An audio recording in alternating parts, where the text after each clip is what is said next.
Welcome to Penrose Learning, where we make understanding easy. You start by confirming the essentials. Mobile data is active, battery is sufficient, and your carrier permits tethering. Open settings and enable mobile hotspot or personal hotspot.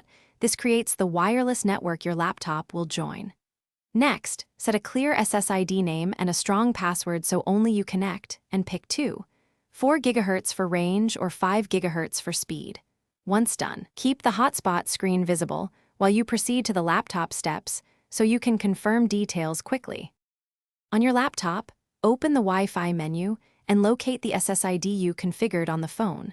Select it and enter the hotspot password exactly, because one wrong character blocks access. Make sure the laptop marks the network as private or home so file sharing and updates work normally. If the laptop has no usable Wi-Fi or you prefer wired, connect via USB and enable USB tethering on the phone, or pair via Bluetooth and choose internet access. These alternatives reduce latency or bypass. Once connected, verify connectivity by loading a web page and checking the laptop's IP address to ensure it received one from the phone. To conserve meter or battery, close heavy apps and enable data saver on the phone. You can also limit connected devices. If something fails, first toggle the hotspot off and on, forget and rejoin the Wi-Fi on the laptop, then restart the phone or laptop.